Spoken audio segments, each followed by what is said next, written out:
Sea lion woman, she drink coffee, she drink tea, and goes home. Sea lion woman, dressed in green, wear silk stockings with golden seams. She's a sea lion woman. Sea lion woman, dressed in red, make your man lose his head. Sea lion woman. She is not like the others, this hybrid of debutantes and derelicts, a demented potter of hearts and heads of men, buxom marionette woman unstrung, product of an environment simmered in gin and holy water, left to stand until firm. Legs pushed back against fishnets, firm, breasts full and firm with ambitions of men who wish to find support in the hypnotic patterns of her pantyhose. She is sturdy, yet supple enough to comfort them. She is crazed with the power of her experience. From big blue-eyed divorced daddy do's to bulging brown big daddy don't stops, she realizes her necessity to cloak herself in wanton femininity, choosing to do her bidding in the spaces between promises and promiscuity. Her fingernails are always dirty. She claims them affected by the flesh dug from the backs of her prodigies. She prophesizes tales of their divine potential while welcoming them into her temple repeatedly. They become high on her aroma of cocoa butter and rose hips. So she sips red wine and penetrates her lips with long cigarettes. Tannins of burgundy stain her mouth to berry, making her appear cold. Gazing through her unfurling future, leery of the she who will appear at dawn, enchantress, she longs to cast a spell to fill the void carved up underneath all that firm. She sheds a tear for the one she thought she loved, and then sobs at the falsity of the notion. So she flicks filth from her fingernails, and climaxes in clouds of smoke, burrows a pinky under the fishnet security blankets, and assures herself that she is still firm, while she devises a plan to rot as beautifully as she has lived. Sea lion woman, black dress on for $1,000. She gon' wail and moan. Sea lion woman, wiggle, wiggle, purr like a cat.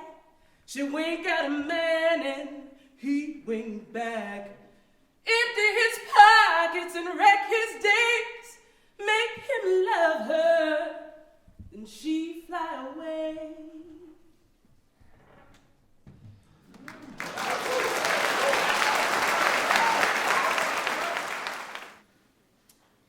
Last night, you were a god. Last night, you choreographed the stars and the firmament, kept them in time with your staggered clap.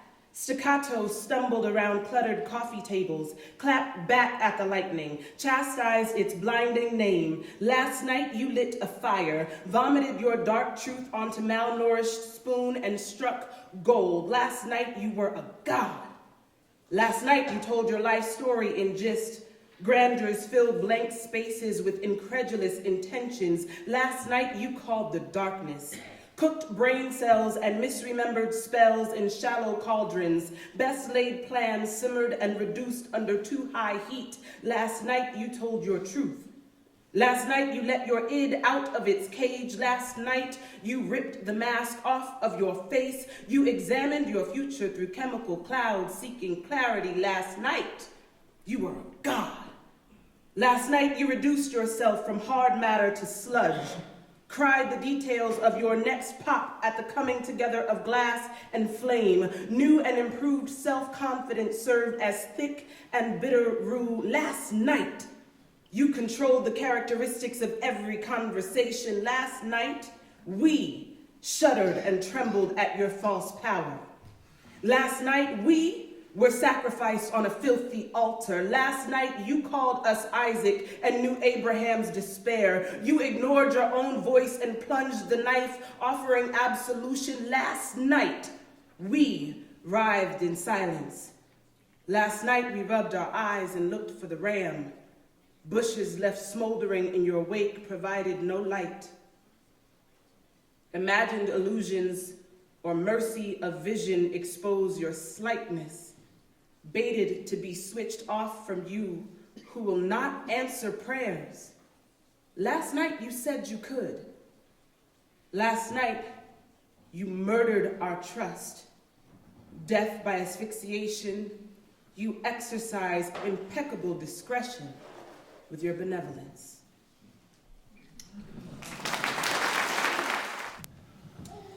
She wore an itsy bitsy teeny weeny yellow polka dot bikini that she wore for the first time today.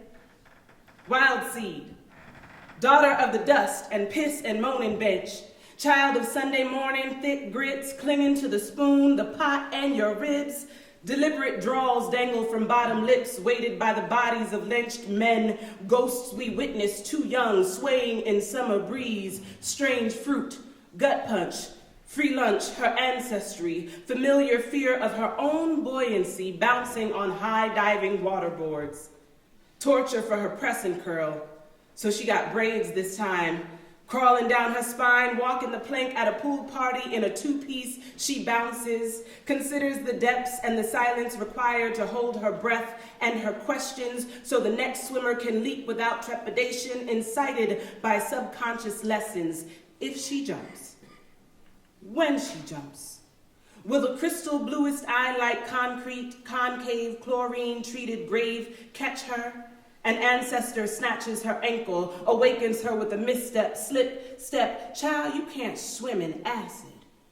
Ain't no undertow to pull you beneath the burn. You can't get free at the bottom of this here. When we jumped, the white men beat us for not swallowing slop in the belly of the boat, so we swallowed rocks and refused our body's natural inclination to float. She wonders who could have said it, and if she should listen. Remembers Big Mama's opposing tone in the kitchen, how she didn't want all her girl child's pretty brown skin exposed under the loathsome gaze of all them white men. She ain't got no business worrying about going swimming, need to set her narrow behind down somewhere. Young fresh girls running around in bikinis, talking smart, acting like, you know what, you bet not bring Big Mama no children. Chastised out of the desire to live in this world where threats to teenage girls is a thing around her neck, shackled by the dangers she was taught by shame to expect, shattered by the blind side of boys in blue on her back, black and blue on her back. Fear of nightsticks and Big Mama's switch made her a flight risk, but her wings are pinned under the polyester-clad patriarchy, and righteous indignation drips sweat into her 2-day-old box braids.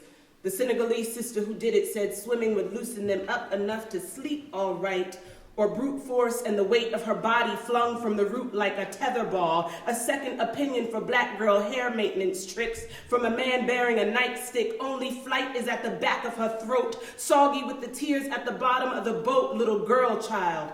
No womanly features of note wanting her mama. The kind of war cry we know for a lifetime. Apprehended. She considers Big Mama's apprehension, wishes she would have listened. She never considered anybody besides Big Mama would find her brown, bony body and ebony flesh a threat. But it's hot in Texas. Summertime, school's out, kind of easy living.